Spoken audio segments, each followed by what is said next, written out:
அனைவருக்கும் வணக்கம். நான் உங்கள் 5ஆம் தலைமுறை ஜோதிடர் ராம்குமார் ராஜேந்திரன். நம்ம இன்னைக்கு பார்க்க போகிற தலைப்பு, கும்ப ராசி அன்பர்களுக்கு உங்களுடைய ராசிக்கு 10ஆம் இடமான விருச்சக ராசியில் 3 கிரகங்களுடைய சேர்க்கை, சூரியன், சுக்கிரன் மற்றும் புதன். இந்த 3 கிரகங்களுடைய இணைவு டிசம்பர் மாதம் 6ஆம் தேதி முதல் 15ஆம் தேதி வரை நடைபெறவிருக்குங்க. சூரியன் உங்களுடைய ராசிக்கு 7ஆம் இடத்திற்கான அதிபதி. ஒருவருக்கு நிர்வாக திறமையும் தலைமை பண்பு வகிக்கக்கூடிய யோகத்தை தரக்கூடியவர் இந்த சூரிய பகவான். சுக்கிரன் உங்களுடைய ராசிக்கு 4 மற்றும் 9ஆம் இடத்திற்கான அதிபதி. ஆடம்பரம், செல்வாக்கு, சொகுசு வாழ்க்கை, காதல், தாம்பத்தியம் மற்றும் குழந்தை பாக்கியம் போன்ற அனைத்து அமைப்புகளையும் கொடுக்கக்கூடியவர் சுக்கிரன். புதன் பகவான் 5 மற்றும் 8ஆம் இடத்திற்கான அதிபதி. புத்திக்கும் வித்தைக்கும் கல்விக்கும் அதிபதி என்று அழைக்கக்கூடியவர் இந்த புதன் பகவான். ஆக இந்த 3 கிரகங்களுடைய அதாவது சேர்க்கை இந்த கும்பராசி அன்பர்களுக்கு தங்களுடைய வாழ்க்கையில் எந்த விதமான அற்புதங்கள் மற்றும் மேன்மைகளை தரப்போகுது அப்படிங்கிறத இந்த காணொலியில் தெளிவாகவும் துல்லியமாகவும் பார்க்கலாங்க. நம்ம சேனலை ஃபஸ்ட் டைம் பார்க்குறவங்க அந்த சப்ஸ்கிரைப் பண்ணிக்கோங்க, பெல் பட்டனை கிளிக் பண்ணி ஆல் அப்படிங்கிற ஆப்ஷன் கொடுத்துக்கோங்க. கும்பராசி அன்பர்கள் சனி பகவானை அதிபதியாக கொண்டவர்கள். செய்யும் வினைகளுக்கேற்ப கர்ம பலனை அளிக்கக்கூடிய அந்த சனி பகவான். தான் என்ன விஷயங்கள் பண்ணுறோமோ அதுக்கு உண்டான பிரதிபலனை கொடுக்கக்கூடியவர் தான் இந்த சனிங்க. இந்த கும்ப ராசிக்காரர் அப்படின்னாவே ரொம்ப ஸ்ட்ரெயிட் ஃபார்வர்டு அப்படின்னு சொல்லுவாங்க. தைரியசாலிகள், துணிச்சல் மிக்கவர்கள், அதே நேரத்தில் வைராகிய குணம் படைத்தவர்கள், நேர்மை நெறி தவறாதவர்கள் அப்படின்னு சொல்லுவாங்க. தனக்கு ஒரு விஷயம் சரின்னு பட்டதுன்னா அந்த விஷயத்துக்காக எவ்வளோ வேணாலும் போராடுவாங்க. தனக்கு ஒரு விஷயம் தவறு அப்படின்னு பட்டுச்சுன்னா எவ்வளோ போராடினாலும் அந்த விஷயத்தை மட்டும் செய்யவே மாட்டாங்க. யார் என்ன சொன்னாலும் அதை செஞ்சு காட்ட மாட்டாங்க. ஸோ பாசத்திற்கு கட்டுப்பட்டவர்கள் அப்படின்னு சொல்லலாங்க. ஈஸியாக எல்லாத்துக்கூடையும் இணைஞ்சிருவாங்க. அதாவது என்னென்னா, ஒருத்தர்கிட்ட ஈஸியாக ஃப்ரெண்ட்லி ஆகக்கூடிய ஒரு ராசிக்காரர் அப்படின்னு சொல்லுவாங்க. தன்னுக்கு ஒருத்தர் பிடிச்சி போச்சு அப்படின்னா அவங்களுக்காக என்ன வேணாலும் செய்யக்கூடிய ஒரு ராசிக்காரர் அப்படின்னே சொல்லலாங்க. இவ்வளோ அமைப்புகள், இவ்வளோ விஷயங்கள் எல்லாத்தையும் பார்த்து பண்ணக்கூடிய ராசிக்காரர்களுக்கு கடந்த சில காலகட்டங்களில் பார்த்திங்கன்னா இந்த வேலை ரீதியாக நிறைய மாற்றங்கள் அப்படிங்கிறது. ஒரு காலத்தில் நல்லா ஒர்க் பண்ணிகிட்டு இருந்தாங்க, நல்லபடியாக வேலைக்கு போய் நல்லா சம்பாதிச்சிட்டு இருந்தாங்க. திடீர்னு என்ன நடந்ததுன்னே தெரியல. இருக்கிற வேலையை விட்டுட்டு வர மாதிரி சில சூழல், குடும்ப சூழல், தன்னை சுற்றி இருக்கிறவங்க, நண்பர்கள் எல்லாது மூலமாகவும் ஏதோ ஒரு விதத்தில் எனக்கு ஒரு ப்ரெஷர் அந்த வேலையை விட்டு வெளியே வர மாதிரி சில சூழல் அப்படிங்கிறது வந்துருச்சு. அதே நேரத்தில் நான் ஒர்க் பண்ணிட்டு இருந்த இடத்துல ரொம்ப வருஷமாக கஷ்டப்பட்டு வேலை பார்த்துட்டு இருந்தேன். அந்த இடத்துல எனக்கு எந்த விதமான ஒரு சேலரி இன்க்ரிமெண்ட்டோ ஒரு ப்ரமோஷனோ எதுவுமே கிடைக்கலைங்க. சரி, இந்த வேலையை விட்டுட்டு வேறு ஒரு வேலைக்கு போகலாம் அப்படின்னு ட்ரை பண்ணலாம் அப்படின்னு நினச்சேன்னா, இந்த வேலையை விட்டுட்டு அங்கே போனோன்னா இருக்கிற வேலையும் எனக்கு தொலைச்சிருவோம் அப்படிங்கிற ஒரு பயம் அப்படிங்கிறது ஏற்பட்டுச்சு. ஸோ ரொம்ப வருஷமாக இதெல்லாம் வேண்டாம், நம்மளாம் ஒரு கவர்மெண்ட் எக்ஸாமுக்கு போய் உட்காந்து படித்து ஏதாவது ஒன்று பண்ணி அந்த எக்ஸாமில் பாஸ் பண்ணி கவர்மெண்ட் ஜாப் வாங்கிடணும் அப்படின்னு முயற்சி பண்ணுறேன். அட்டன் பண்ணுறேன், எல்லாமே எனக்கு ஃபெயிலியர் ஆகும். ஸோ இவ்வளோ கஷ்டங்களை அனுபவிச்சுட்டு இந்த பிரச்சனை தீரும் அப்படின்னு கேட்டிங்கன்னா கண்டிப்பாக கூடிய விரைவில் புதிய வேலை கிடைப்பதற்கான யோகங்கள் அப்படிங்கிறது. ஏன்னா நல்லா ஒர்க் பண்ணிட்டு இருந்தவங்க தான் திடீர்னு கால சூழ்நிலைகள், தன்னை சுற்றி இருக்கக்கூடிய நபர்கள், குடும்ப சூழல் அப்படிங்கிறது என்னமோ காரணத்தினால அந்த வேலையை விட்டு வந்திருப்பேன். அப்போ உங்களுக்கு புதிய வேலை கிடைப்பதற்கான யோகங்கள் அப்படிங்கிறது கண்டிப்பாக இருக்க போதுங்க. அப்போ வேலை சம்மந்தப்பட்ட விஷயத்தில் நல்ல ஒரு பாசிட்டிவான ரிசல்ட் இருக்குங்க. நீங்கள் ஒர்க் பண்ணுற இடத்துல ஒரு ப்ரமோஷனோ சேலரி இன்க்ரிமெண்ட்டோ கிடைப்பதற்கான சூழல் கட்டாயமாக இருக்க போதுங்க. அதே நேரத்தில் இந்த வெளியூர் மற்றும் வெளிநாடு சம்மந்தப்பட்ட முயற்சிகள் கூட இந்த நேரத்தில் நல்ல பலன் அப்படிங்கிறது கொடுக்கும். வேறு ஜாபுக்கு போகிறீங்க, இந்த இடத்த விட்டு வெளியே போகிறீங்கன்னா அந்த இடத்துல ஒரு நல்ல ஹைக், அதாவது சம்பள உயர்வுடன் கூடிய ஒரு பொறுப்புகள் அப்படிங்கிறது உங்களுக்கு கண்டிப்பாக கிடைக்கும். கவர்மெண்ட் ஜாபுக்கு ட்ரை பண்ணிகிட்டு இருக்கிறவங்களுக்கு இது ஒரு அரிய வாய்ப்புங்க. இந்த நேரத்தில் கண்டிப்பாக சொல்கிறாங்க, தொழில் மற்றும் கர்மஸ்தானத்தில் நடைபெறக்கூடிய இந்த கிரக சேர்க்கைங்க அரசு சம்மந்தப்பட்ட முயற்சிகளை கவர்மெண்ட் ஜாப் கிடைப்பதற்கான வாய்ப்புகள் அப்படிங்கிறது கண்டிப்பாக இருக்குது. ஸோ தொழில் ரீதியாக நிறைய முயற்சிகள் எடுத்துகிட்டு இருக்கோம். ஏன்னா நிறைய கஷ்டப்பட்டோங்க. இந்த தொழிலை இந்த லெவலுக்கு கொண்டு வரத்துக்கு இன்றைக்கி நான் பட்ட கஷ்டங்கள் வேறு யாராலையும் பட முடியாதுன்னா அவ்வளோ ஒன்று பார்த்து கொண்டு வந்தோம். ஆனால் இன்றைக்கி எல்லாம் நல்ல ஒரு லெவலுக்கு ரீச் ஆனப்போ அப்படியே அதே மாதிரி முடக்க நிலையில் இருக்குது. என்னால் பெரிய அளவில் அச்சீவ் பண்ணவே முடியலைங்க. எல்லாம் ஸ்டார்ட் பண்ணது எல்லாத்தையும் கரெக்டாக கொண்டு வந்துட்டேன்னா இப்போ என்ன நடந்துச்சுன்னு தெரியல. திடீர்னு தொழில் ரீதியாக ஒரு சில முடக்கங்கள் அப்படிங்கிறது வந்துச்சு. அதனால் அதை சரியாக பண்ண முடியல. இல்லை புதுசாக ஏதாவது பிஸ்னஸ் ஸ்டார்ட் பண்ணலான்னு நினச்சாலும் அதையும் பண்ண முடியல. ஃபினான்ஷியல் ரீதியாக நிறைய குழப்பங்கள், நிறைய தடைகள், பணம் ரீதியாக நிறைய பிரச்சனைகள் இருக்குது. ஸோ அந்த பிரச்சனைகள்லாம் கூடிய விரைவில் தீருங்க. புதிய தொழிலை தொடங்குவீங்க.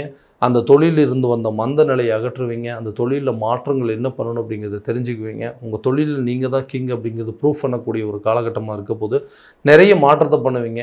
நிறைய ஏற்றுமதி மற்றும் இறக்குமதி சார்ந்த பிஸ்னஸ் அப்படிங்கிறது கட்டாயமாக நீங்கள் பண்ணக்கூடிய ஒரு யோக காலமாக இருக்க போது தொழிலில் விரிவுபடுத்துவதற்கான சூழல், உங்களுடைய தொழிலில் அடுத்த பிரான்ச் ஓப்பன் பண்ணுறதுக்கோ அல்லது அடுத்த ஒரு ஃப்ரான்ச்சைசி கொடுக்கறதுக்கோ இல்லை உங்களுடைய தொழில் சம்மந்தப்பட்ட விஷயத்தில் இன்னொரு பிரான்ச் புதுசாக ஓப்பன் பண்ணுற அளவுக்கு சில வாய்ப்புகள் அப்படிங்கிறது இந்த காலகட்டங்கள் இருக்கும். ஸோ நிறைய சேஞ்சஸ் வரப்போதுங்க. கண்டிப்பாக அதை வந்து கரெக்டான நேரத்தில் பயன்படுத்திக்கோங்க. ஸோ நீண்ட நாட்களாக இருந்த அந்த திருமண தடைகள் கூட இந்த காலகட்டங்கள் அகலும். ஏன்னா திருமணம் ரீதியாக எடுக்கக்கூடிய முயற்சியெல்லாம் நிறைய தடைப்பட்டுகிட்டே இருந்தது. ஏன்னா எப்படியாவது ஒன்று கல்யாணம் பண்ணிடணும், ஏதாவது ஒரு சூழ்நிலையில் இந்த கல்யாணம் அப்படிங்கிற ஒரு பிரச்சனையை மட்டும் முடிச்சிடணும் அப்படின்னு சொல்லி யோசிச்சுட்ருக்குறேங்க. அது வந்து நடக்கவே மாட்டேங்குதுன்னா கண்டிப்பாக கூடிய விரைவில் திருமணம் சம்மந்தப்பட்ட விஷயங்கள் அப்படிங்கிறது நடக்கும். அதே நேரத்தில் ஒரு திருமணம் நடந்துச்சுங்க, அது டிவோர்ஸ் ஆயிடுச்சு, சில பல சூழ்நிலைகளாக அந்த லைஃப்பை விட்டு வெளியே வர மாதிரி ஆயிடுச்சு. ஸோ செகண்டாக ஒரு மேரேஜ் பண்ணலான்ட்டு பிளான் பண்ணிகிட்ருக்கேன். அந்த லைஃப்பில் என்ட்ரி ஆகும்போது எனக்கு ஏதாவது தடைகள் இருக்குமா, எனக்கு ஏதாவது பிரச்சனை இருக்குமா? ஏன்னா ஏற்கனவே நடந்த விஷயத்துலேருந்து வெளியே வரத்துக்கே ரொம்ப நாள் டைம் எடுத்துட்டேன். மறுபடியும் ஒரு பிரச்சனை வந்தது அப்படின்னா அதுலேருந்து என்னால் வெளியே வரவே முடியாது. அவ்வளோ சூழ்நிலைகள் எனக்கு வந்து மோசமாயிரும். அந்த நிலைகள் அப்படிங்கிறது உங்களுக்கு கண்டிப்பாக வராதுங்க. உங்களுடைய செகண்ட் லைஃப் அப்படிங்கிறது ஒன்று நல்ல விதத்தில் அமையுங்க. ஸோ நீண்ட நாட்களாக காதல் சம்மந்தப்பட்ட விவகாரத்தில் இருந்துகிட்டே இருக்கும். லவ் பண்ணிட்டு இருந்தோங்க, அதை வந்து மேரேஜ் லெவலுக்கு கொண்டு போகிறதுக்கு நிறைய இடையூறுகள். யாராவது ஒருத்தர் குழப்பப்பட்டுருக்காங்க. அது எப்படி நமக்கு செட் ஆகும், நம்மளுடைய அந்தஸ்துக்கு என்ன, நம்மளுடைய கௌரவம்னு சொல்லி ஏதோ ஒரு காரணத்தினால வந்து அந்த லவ் அப்படிங்கிற ஒரு விஷயத்தை வந்து மேரேஜ் லெவலில் கொண்டு போக முடியல. அதே மாதிரி பிடிச்ச பொண்ணுக்கிட்ட நமக்கு உண்டான, அதாவது ஒரு பிடிச்ச நபர்கள்கிட்ட தனக்கு பிடிச்ச விஷயத்தை சொல்கிறதுக்கு கூட நிறைய தயக்கங்கள் அப்படிங்கிறது இருக்குது. அந்த மாதிரி விஷயங்கள் கூட இந்த நேரத்தில் நீங்கும். தைரியத்தோடையும் துணிச்சலோடையும் சில காரியங்களை சொல்லி அதில் வெற்றி காணக்கூடிய ஒரு தருணமாக இருக்க போதுங்க. கணவன் மனைவிக்கிடையே இருக்கக்கூடிய கருத்து வேறுபாடுகள் நீண்ட நாட்களாக மன உளைச்சலை ஏற்படுத்திட்டு, ஏன்னா எதுக்கு எடுத்தாலும் ஆர்கியூமெண்ட்டுங்க. ஏன்டா இந்த லைஃபுக்குள்ளே வந்தோம், பேசாமல் இந்த லைஃப்பை விட்டு வெளியே போயிடலான்னு சொல்லி நிறைய பேர் இந்த லைஃப்பை விட்டுட்டே வெளியே வரக்கூடிய அளவுக்கு சில சூழ்நிலைகள் அப்படிங்கிறது வந்துச்சு. கணவன் மனைவிக்கிடையே ஒற்றுமை இல்லைங்க, எதுக்கு எடுத்தாலும் சந்தேகம், தேவையில்லாத சண்டை, இந்த மன வாழ்க்கை அப்படிங்கிறது திருப்தி இல்லாமல் இருக்குது. ஸோ டிவோர்ஸ் அப்ளை பண்ணியாச்சு, அந்த டிவோர்ஸாவது நமக்கு சாதகமாக கிடைக்கும் அப்படின்னு சொல்லி நிறைய பேர் இப்போ எதிர்பார்த்துட்டு இருக்கக்கூடிய சூழல். கணவன் மனைவிக்கிடையே இருக்கக்கூடிய பிரச்சனைகள் அப்படிங்கிறது நீங்குங்க. அவங்களுக்குள்ள நல்ல ஒரு அந்யோன்யம் அப்படிங்கிறது ஏற்படுங்க. பிரச்சனைகள் தீர்ந்து ஒருத்தருக்கு ஒருத்தர் விட்டு கொடுத்து போகக்கூடிய அளவுக்கு சில சூழல் அப்படிங்கிறது ஏற்படுங்க. ஸோ இந்த லைஃப்பை விட்டு வெளியே வந்து டிவோர்ஸ் அப்ளை பண்ணவங்களுக்கு நம்ம நினச்சபடி ஒரு சாதகமான சூழல் அமையலை அப்படின்னு எதிர்பார்க்குறவங்களுக்கு கண்டிப்பாக உங்களுக்கு சாதகமான சூழல் அப்படிங்கிறது ஏற்படுங்க. தான் விருப்பப்பட்ட ஒரு வாழ்க்கை, தனக்கு அமைஞ்ச வாழ்க்கை தான் வந்து சரியான விதத்தில் அமையலைங்க. தான் தேடி போகக்கூடிய ஒரு வாழ்க்கையாவது நம்ம நினச்சபடி அமையுமா, அதையாவது நம்ம நினச்சபடி வாழ முடியுமா அப்படின்னு சொல்லி நிறைய எதிர்பார்ப்புகளோடு போன இடத்துல அங்கேயும் சில குழப்பங்கள், அதுவுமே சரியான விதத்தில் நடக்குமா, இல்லை இதுக்கு மேலே மறுபடியும் அடிபட்டால் நாம் அதிலேருந்து மீண்டு வர முடியுமாங்கிற குழப்பத்தில் இருக்கிறவங்களுக்கு கூடிய விரைவில் நீங்கள் எதிர்பார்த்த நபர்கள் உங்களை தேடி வரக்கூடிய ஒரு காலகட்டமாக இருக்க போது, விலகி சென்ற நபர்கள் உங்களை விரும்பி வந்து சேரக்கூடிய ஒரு தருணங்க. அதே நேரத்தில் அவங்களுக்குள்ளே இருக்கக்கூடிய பிரச்சனைகளை தீர்த்துருவீங்க. இங்கே நீங்கள் எதிர்பார்த்து போகக்கூடிய லைஃபாக இருக்கட்டும், உங்களை தேடி வரக்கூடிய லைஃபாக இருக்கட்டும், கண்டிப்பாக நீங்கள் நினச்சபடி ஒரு நல்ல சூழல் அப்படிங்கிறது இருக்கும். ஏன்னா எந்த தப்புமே நான் செய்யலைங்க, செய்யாத தப்புக்கு இன்றைக்கி இவ்வளோ பெரிய தண்டனையா, அந்த வாய்ப்புகள் அப்படிங்கிறது கூட இல்லை. நான் அதை வந்து பேசி தீர்க்கக்கூடிய அளவுக்கு கூட சூழ்நிலை இல்லை, எனக்கு அந்த சந்தர்ப்பங்கள் கூட யாருமே கொடுக்க மாட்டேங்கிறாங்க. அப்போ தானே நான் தப்பு பண்ணனா இல்லைன்னு என்னால் எக்ஸ்பிளைன் பண்ண முடியும். அந்த நிலை அப்படிங்கிறது கூட இல்லாமல் யோசிக்கிறவங்களுக்கு கூடிய விரைவில் உங்களுடைய பிரச்சனையை பேசி தீர்த்து கொள்ளக்கூடிய ஒரு காலகட்டமாக இருக்க போதுங்க.